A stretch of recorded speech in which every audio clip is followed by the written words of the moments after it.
नमस्कार मित्रांनो, स्वागत आहे तुमचं आपलं विजय ग्राफिक डिझाइन या युट्यूब चॅनेलवरती. तर मित्रांनो, आज आपण बघणार आहोत वेडिंग इन्व्हिटेशन कार्ड डिझाईन कशी बनवायची, ते पण एकदम सोप्या पद्धतीने. फोटोशॉपमध्ये वेडिंग इन्व्हिटेशन कार्ड डिझाईन कशी बनवायची, ते पण एकदम सोप्या पद्धतीने. तर मित्रांनो, आजच्या डिझाईनची तुम्हाला फ्री पीएचडी फाईल भेटणार आहे. खाली डिस्क्रिप्शन बॉक्समध्ये त्याची लिंक असणार आहे. तिथून तुम्ही डाउनलोड करून तुम्हाला हवी त्या पद्धतीने तुम्ही एडिट करू शकता. त्याच्या ऑल लेयर ओपन असणार आहात. तर मित्रांनो, चला बघूया आपण वेडिंग इन्व्हिटेशन कार्ड कसं बनवायचं. तर मित्रांनो, सर्वप्रथम आपल्याला आपलं जे सॉफ्टवेअर आहे फोटोशॉप ते आपल्याला ओपन करून घ्यायचं आहे. आणि ओपन करून घेतल्याच्या नंतर तुम्ही बघू शकता या ठिकाणी जी साईज आहे ते आपण बघू शकता. इमेज साईज मध्ये जाऊन 4x5 ही आपण साईज घेतलेली आहे वेडिंग इन्व्हिटेशन कार्डसाठी. 4x5 आणि रेझोल्युशन 500 ठेवलेलं आहे मित्रांनो. तर हीच साईज असते वेडिंग इन्व्हिटेशन कार्डची डिजिटल. तर मित्रांनो, त्यानंतर काय केलंय आपण, या ठिकाणी मी लेअर ओपन करून दावतो. बघू शकता आपण एक बॅकग्राऊंड घेतलेला आहे मित्रांनो. एक बॅकग्राऊंड ऍड केलेला आहे आणि बॅकग्राऊंड ऍड केल्याच्या नंतर त्याच्यावरती आपण आणखीन एक बॅकग्राऊंड ऍड केलेला आहे आणि त्याची ऑपेसिटी वगैरे कमी केलेली आहे. मी या ठिकाणी लॉक काढून तुम्हाला दाखवतो. त्याला आपण ओव्हरली केलेला आहे मित्रांनो. मी नॉर्मल करून दाखवतो. ते आपण अशा प्रकारे घेतलेलं आहे. असं एक बॅकग्राऊंड आपण घेतला आहे. बॅकग्राऊंडच्या वरती बॅकग्राऊंड ऍड केलेला आहे आणि त्याला नंतर आपण ओव्हरली इफेक्ट दिलेला आहे. तर बघू शकता मित्रांनो, ते बॅकग्राऊंड मध्ये मर्ज होऊन एकदम व्यवस्थित असं दिसत आहे मित्रांनो. एवढं झाल्याच्या नंतर हा झाला आपला बॅकग्राऊंडचा भाग, एकदम मेन बॅकग्राऊंडचा भाग. त्याच्यावरती आपण एक शेप ऍड केलेला आहे मित्रांनो. तर ती शेपची लेअर मी तुम्हाला ओपन करून दावतो. तर बघू शकता अशा प्रकारे आपण हा गुगलहून शेप डाउनलोड केलेला आहे. त्याला कट करून व्यवस्थित आपण आपल्या बॅकग्राऊंडच्या वरती त्याला ऍड केलेला आहे मित्रांनो. तर हा झाला आपला पूर्णपणे बॅकग्राऊंडचा पार्ट. त्याच्यानंतर काय केलं आहे मित्रांनो, आपण आता डायरेक्ट सर्व टेक्स्ट ऍड करणार आहोत मित्रांनो. टेक्स्ट ऍड करायचं तुम्हाला माहिती आहे टेक्स्ट कसा टाईप करायचा. तर या ठिकाणी बघू शकता तुम्ही टाईप टूलला क्लिक करून तुम्ही टेक्स्ट ऍड करू शकता. तर आपण सर्व या ठिकाणी टेक्स्ट कसा टाईप करायचा ते तर तुम्हाला माहित आहे. आता आपण टेक्स्टची लेअर ओपन करून बघूया. तर सर्वप्रथम श्री गणेशाय नमः, सॉरी, श्री गणेशाय नमः वरती आपण टेक्स्ट ऍड केलेला आहे मित्रांनो. टेक्स्ट ऍड झाल्याच्या नंतर तुम्ही बघू शकता. नंतर आपण जे नवरदेवाचं नाव आहे ते आपण ऍड केलेलं आहे. नवरदेवाचं नाव ऍड केल्याच्या नंतर आपण त्याला टेक्स्चर लावलेलं आहे. तर तुम्ही बघू शकता मित्रांनो, वरती आपण गणेशाय नमः टाकलं, नंतर नवरदेवाचं नाव घेतलेलं आहे. टेक्स्ट टाईप टूल मधनं सिलेक्ट करून टाईप करून घेतलेलं आहे. नंतर त्याला आपण हे लावलेलं आहे आपलं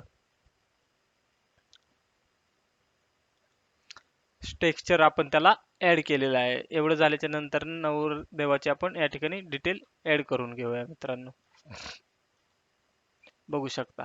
त्यानंतर नवरीचं देखील तसंच आपल्याला करायचं आहे. नाव टाईप करायचं आहे, नंतर त्याला टेक्स्चर लावायचं आहे, नंतर नवरीची डिटेल ऍड करायची आहे.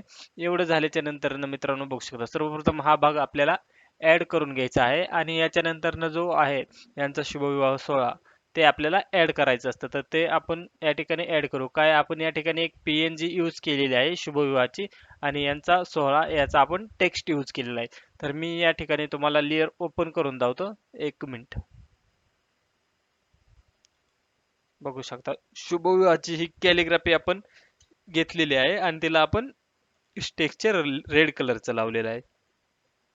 त्याच्यानंतर आपण टेक्स्ट टाईप केलेला आहे यांचा सोहळा. तर बघू शकता या ठिकाणी तुम्ही मित्रांनो, आपण यांचा सोहळा सोहळा हा फॉन्ट यूज केलेला आहे आणि शुभविवाह ही कॅलिग्राफी यूज केलेली आहे मित्रांनो. ही कॅलिग्राफी तुम्हाला गुगलला वगैरे भेटून जाते आणि मित्रांनो ह्याची तुम्हाला फ्री पीएचडी फाईल भेटणार आहे. यामध्ये तुम्हाला जे चेंजेस करायचे आहेत त्या ठिकाणी तुम्ही करू शकता. नाव चेंज वगैरे करून तुम्ही तुमचे बनवू शकता वेडिंग इन्व्हिटेशन कार्ड वगैरे. ते पण एकदम सोप्या पद्धतीने, काय नाही, फक्त लेअर वरती क्लिक करून तुमचं नाव चेंज करायचं आहे, बाकी काय करायचं नाही. फुल ओपन लेअर तुम्हाला याची पीएचडी फाईल खाली डिस्क्रिप्शन बॉक्स मध्ये भेटणार आहे मित्रांनो, ते पण एकदम फ्री मध्ये. त्यानंतर आपण पुढचा आता पार्ट टाईप केलेला आहे त्याची मी लेअर तुम्हाला ओपन करून दावतो. यांचा शुभविवाह सोहळा झाल्याच्या नंतर लग्नाची डिटेल कधी आहे, काय आहे ते वार, दिनांक वगैरे आपण सगळे या ठिकाणी टाईप करून घेतलेलं आहे मित्रांनो.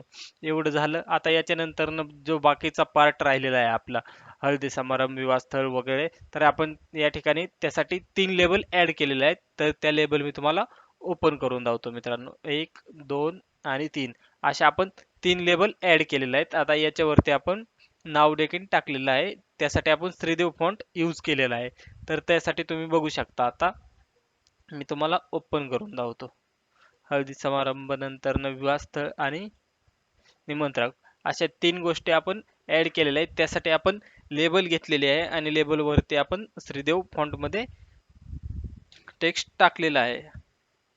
आता या ठिकाणी आपण विवाहस्थळ वगैरे आपण ॲड करून घेऊया. बघू शकता विवाहस्थळ काय आहे ते आपण ॲड केलेलं आहे. नंतरनं हळदी समारंभ केव्हा आहे ते ॲड केलं आहे आणि त्याच्यानंतरनं तुम्ही बघू शकता. त्याच्यानंतरनं वरती आपल्याला स्नेह निमंत्रण वगैरे पण टाकायचं आहे. त्याआधी आपण निमंत्रक म्हणून या ठिकाणी बघू शकता. आपण टेक्स्ट टाकलेला आहे निमंत्रक म्हणून समस्त चव्हाण परिवार आणि त्याला आपण स्ट्रक्चर देखील लावलेला आहे. तुम्ही बघू शकता या ठिकाणी टेक्स्चर लावलेला आहे. तर मित्रांनो बघू शकता एकदम खतरनाक अशी सोप्या पद्धतीने झालेली आहे पत्रिका आणि यामध्ये आपल्याला भरपूर गोष्टी ॲड करायच्या आहेत. आपण जेवढ्या गोष्टी ॲड करू तेवढी आपली पत्रिका खास वाटणार आहेत मित्रांनो. हा झाला बॅकग्राऊंडचा आणि टेक्स्टचा भाग मित्रांनो. इथपर्यंत ही एकदम सोप्या पद्धतीने आणि याच्या पुढे आपण ज्या काही गोष्टी ॲड करेन त्याने आपली पत्रिका एकदम अट्रॅक्टिव्ह दिसते. तर या ठिकाणी आपण काही गोष्टी ॲड करून घेऊया. तर वरती आपण स्नेह निमंत्रण देखील ॲड करून टाकूया मित्रांनो. स्नेह निमंत्रण बघू शकता आपण या ठिकाणी इन्फिनिटी फॉन्ट यूज केलेला आहे आणि स्नेह निमंत्रण असं टाकलेलं आहे आणि आणखीन एक गोष्ट ऍड करायची राहिलेली आहे मित्रांनो आपली प्रशांत आणि जे नवरदेवाचं नाव आहे जे नवरीचं नाव आहे त्यांच्या अगोदरची आणि जी सगळं आपल्याला ऍड करायचे. तर मी या ठिकाणी लेअर ओपन करून घेतलेले आहे तुम्ही बघू शकता. त्याच्यानंतर ना आपण काही गोष्टी ऍड करत जाऊ मित्रांनो. बघू शकता या बाजूला आपण हे घेतलेले आहे त्याचीच कॉपी मारून आपण या बाजूला घेतलेली आहे. तेवढं झाल्याच्या नंतर मित्रांनो आणखीन आपण गणपती बाप्पाचा देखील फोटो या ठिकाणी ऍड केलेला आहे. तर तुम्ही बघू शकता मी लेअर ओपन करून दाखवतो. या ठिकाणी बघू शकता फोटो ऍड केलेला आहे. खाली हळदी कुंकाचा फोटो देखील ऍड केलेला आहे आणि त्याला आपण बॅकग्राऊंडला शॅडो वगैरे दिलेली आहे मित्रांनो. तर बघू शकता मित्रांनो एकदम सोप्या पद्धतीने आपण फोटोशॉपमध्ये वेडिंग इन्व्हिटेशन कार्ड कसं बनवायचं ते आपण या ठिकाणी सांगितलेलं आहे मित्रांनो. एकदम सोप्या पद्धतीने साईज वगैरे काय घ्यायची तर 4x5 साईज घ्यायची. रेझोल्युशन वगैरे 500 ठेवायचं मित्रांनो. रेझोल्युशन 500 ठेवले की आपली जे आहे वेडिंग इन्व्हिटेशन कार्ड ते थोडं पण ब्लर होत नाही. एकदम क्लिअर क्वालिटीमध्ये डाउनलोड करू शकतो मित्रांनो. तर मित्रांनो याची तुम्हाला फ्री पीएचडी फाईल खाली डिस्क्रिप्शन बॉक्समध्ये भेटणार आहे. त्या लिंकला क्लिक करून तुम्ही डाउनलोड करून तुम्हाला हवी तशी एडिट करू शकता मित्रांनो. तर मित्रांनो डिझाईन कशी वाटली हे कमेंट करून नक्की सांगा. व्हिडिओ आवडला असेल तर व्हिडिओला लाईक करा आणि चॅनेलला सबस्क्राईब करा. तर भेटूया मित्रांनो पुढच्या व्हिडिओमध्ये. तोपर्यंत धन्यवाद.